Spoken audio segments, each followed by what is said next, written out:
everyone, it's Avery Dawnside and welcome back to another video. So it is actually 7 a.m. right now as I'm standing outside of my house in Golden Leaf, so good morning to you all. This is going to be a day in my life as an instructor, a very highly requested video. You guys have been asking a lot of questions about the Dawnside lesson program and how I balance my life as an instructor, what the day kind of looks like. So I figured the best way to show you all would be just to take you with me. So that is what we're going to be doing today. Today's lessons are going to be just a tad bit different because usually I traditionally teach in Golden Leaf all day long. But today we're actually going to be traveling to teach a lesson to one of my friends and help her out. So you guys will be seeing that. But without further ado, we better get heading to the barn or else I'm going to be late to starting my day. So let's just go ahead and get into it. I hope you guys enjoy.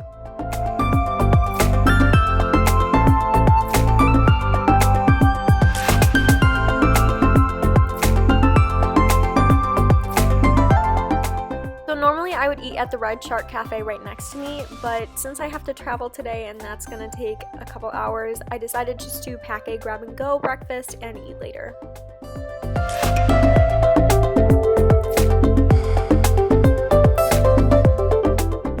As I was walking across the boardwalk to the actual island, I noticed that Goose had escaped the pasture when he was out last night.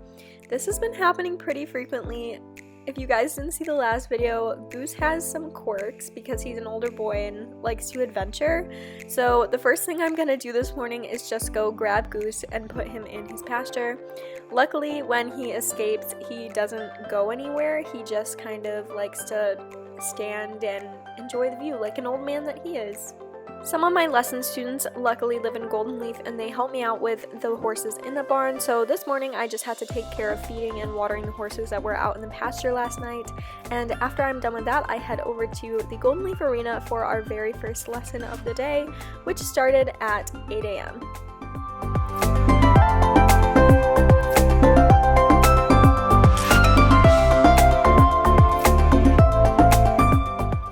So my first lesson of the day is with Grace and her horse Milo. Milo has usually been used in just some trail riding and really casual stuff, so this is his first time in the lesson environment.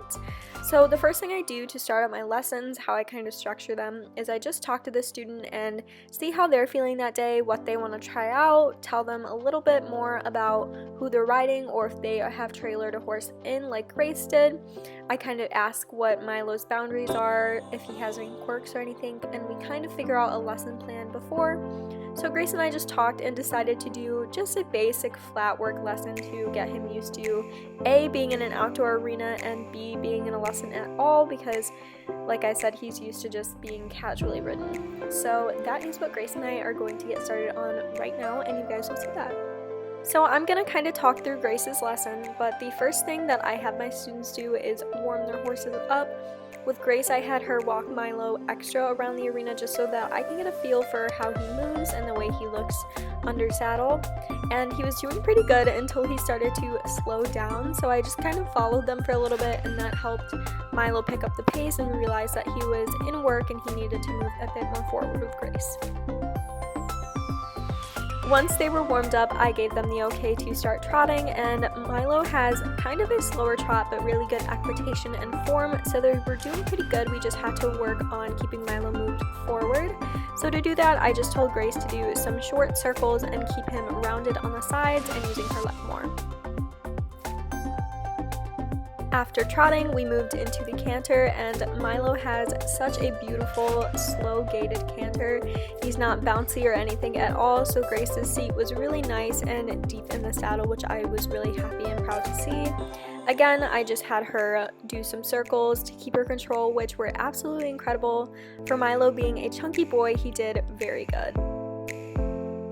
So at the end of every lesson with my students, I pull them aside and we debrief on how that day went. Something that is heavily emphasized in the Dawnside lesson program is baby steps and small victories, because the horse riding world can get very frustrating when you compare yourself to others and feel like you're not moving as fast as other students. So we heavily emphasize that celebrating small victories are things that would get you to big goals. So some of Milo and Grace's victories today were moving forward into the canter, having a really great seat, and Milo having his first lesson ever too. So with all that being said, I gave Grace the okay to just take Milo on a short trail ride as his cool down just on the beach so that Milo can kind of celebrate himself too.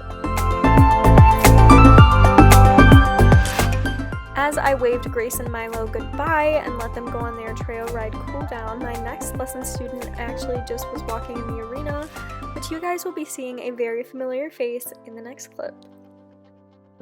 You guessed it, Kara and Jupiter are the next ones coming for the lesson. So Kara is a part of the advanced section of the Dawnside lesson program, which my advanced students have complete responsibility of warming up their horses through flat work. So that means they have free rein on doing walk, trot, and canter by themselves. I don't really monitor them too intensely, and this is actually super nice for me because this morning I told you guys I had a grab and go breakfast, which I'm actually going to eat while Kara just warms Jupiter up. And then once they are ready to get into the show jumping aspect of the lesson, that is when my instructing will really come into play for these two. So while I eat my breakfast, you guys can enjoy watching Kara warm Jupiter up herself.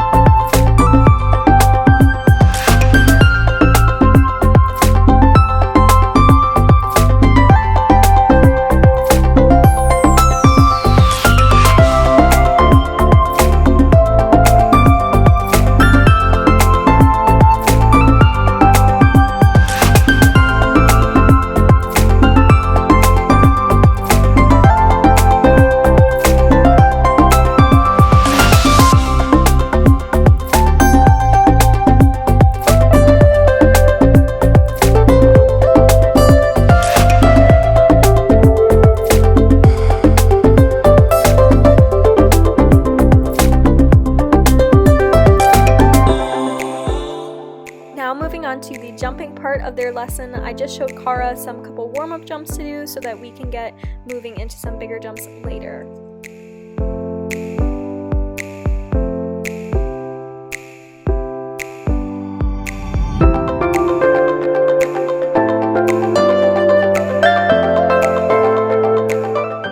After completing these small warm-up jumps, I gave Kara the okay to move into doing some of the bigger warm-up jumps before we got too invested in doing courses.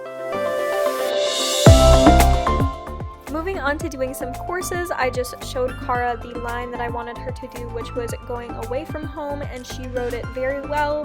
Her seat was very nice. She was a little bit forward in her hands, but then after doing that, I just kind of showed her and gave her the okay to try doing some rollbacks. And rollbacks is what Kara and I have been working on most with Jupiter. So you can see a rollback in this clip is when you go from one jump and completely turn, and look at your jump, slow down, and then jump the other jump, which is next to the jump. And then she just moved throughout the course very well, and I was really proud because Jupiter's been having some difficulty with his rollbacks. So we decided to do a couple more, which he was absolutely incredible on doing these courses today. He moved very well and had a wonderful seat, although he rushed a little bit towards the end, but other than that, I was very impressed. He didn't spook at any of the rollbacks and did amazing. Once we talked about how the lesson had went that day, Kara just waved goodbye and took Jupiter on his cool down walk on the beach. And then I headed on my way to Moreland to help out my best friend Blake and her horse Krim work on their lesson. So Blake and Krim's lesson is going to be a bit different because our focus is not more on the lesson aspect, it is more on getting Krim's motivation and enthusiasm back to being ridden and working. So Krim and Blake were high competitors, and after a while Blake just felt like Krim was losing his motivation, so she took a break, and Krim is actually on his way to move to a different stable, but they got the chance to stop in Moreland so that I could meet them and we could kind of collaborate and work together on getting Krim moving forward again and more enthusiastic to be back in work. So in order to do that, Blake and I kind of discussed how we're gonna let Krim kind of run the lesson rather than us run it. Usually it would be both of us pushing Krim really hard and getting him moving forward and just having a really intense lesson to keep his stamina up and such, but since it's kind of us getting Krim back into motivation for work, we don't want to push him too hard right away, and we just want him to feel relaxed and motivated to be here. So that's also kind of why we decided to meet in Moreland, because Moreland is not somewhere that Krim has been a ton, and it's a new environment. He can be more relaxed, and as you can see, he got moving into the trot really well, really slowly and smoothly, not lengthened or anything, just a really casual trot, and overall was going really well. After a while, I noticed Krim start to perk up, so I gave Blake the okay to canter him, and he actually picked this up with a lot of energy and forwardness. Blake kept her heels down and her back straight and let Krim take the lead, and he was just really relaxed, and you could definitely tell he was enjoying himself and the fresh breeze of the moorland air. Together, we all then walked up just to a small cross-country jump that is a part of a course on Moreland, and doing this was kind of an impulse decision, but we talked how Krim seemed enthusiastic and Blake wanted to try jumping, so that's what we're gonna do. So for the first jump, he kind of lost his enthusiasm and refused, but we decided to try one more time, coming in at the canter, and Krim jumped it with such ease and glory, so we decided to stop after that. We then just said goodbye, and those two headed out on a nice long trail ride so that Krim knew he was in a relaxing environment and wasn't getting overworked or overstressed about being back in work. I have a long drive ahead of me, and that is the end of my lessons for the day, so I'm going to go ahead and end the vlog here. I hope you guys enjoyed seeing this aspect of my life. Instructing is something that I'm really passionate about, and I love being able to help all of my students in different ways. Like you saw, every lesson is very different, and what we do in them is very dynamic. Sometimes we just do flat work, sometimes we do great and we do jumping and show jumping, and other times we just do nothing and have a fun day. So I really hope you guys enjoyed this video. I had a ton of fun filming it and showing you guys what my life is like a bit more. Make sure to like, comment, and subscribe if you enjoyed, and be sure to follow our journey on Instagram at Avery Dawnside SSO for more. And I guess I'll just see you guys in the next video. Bye!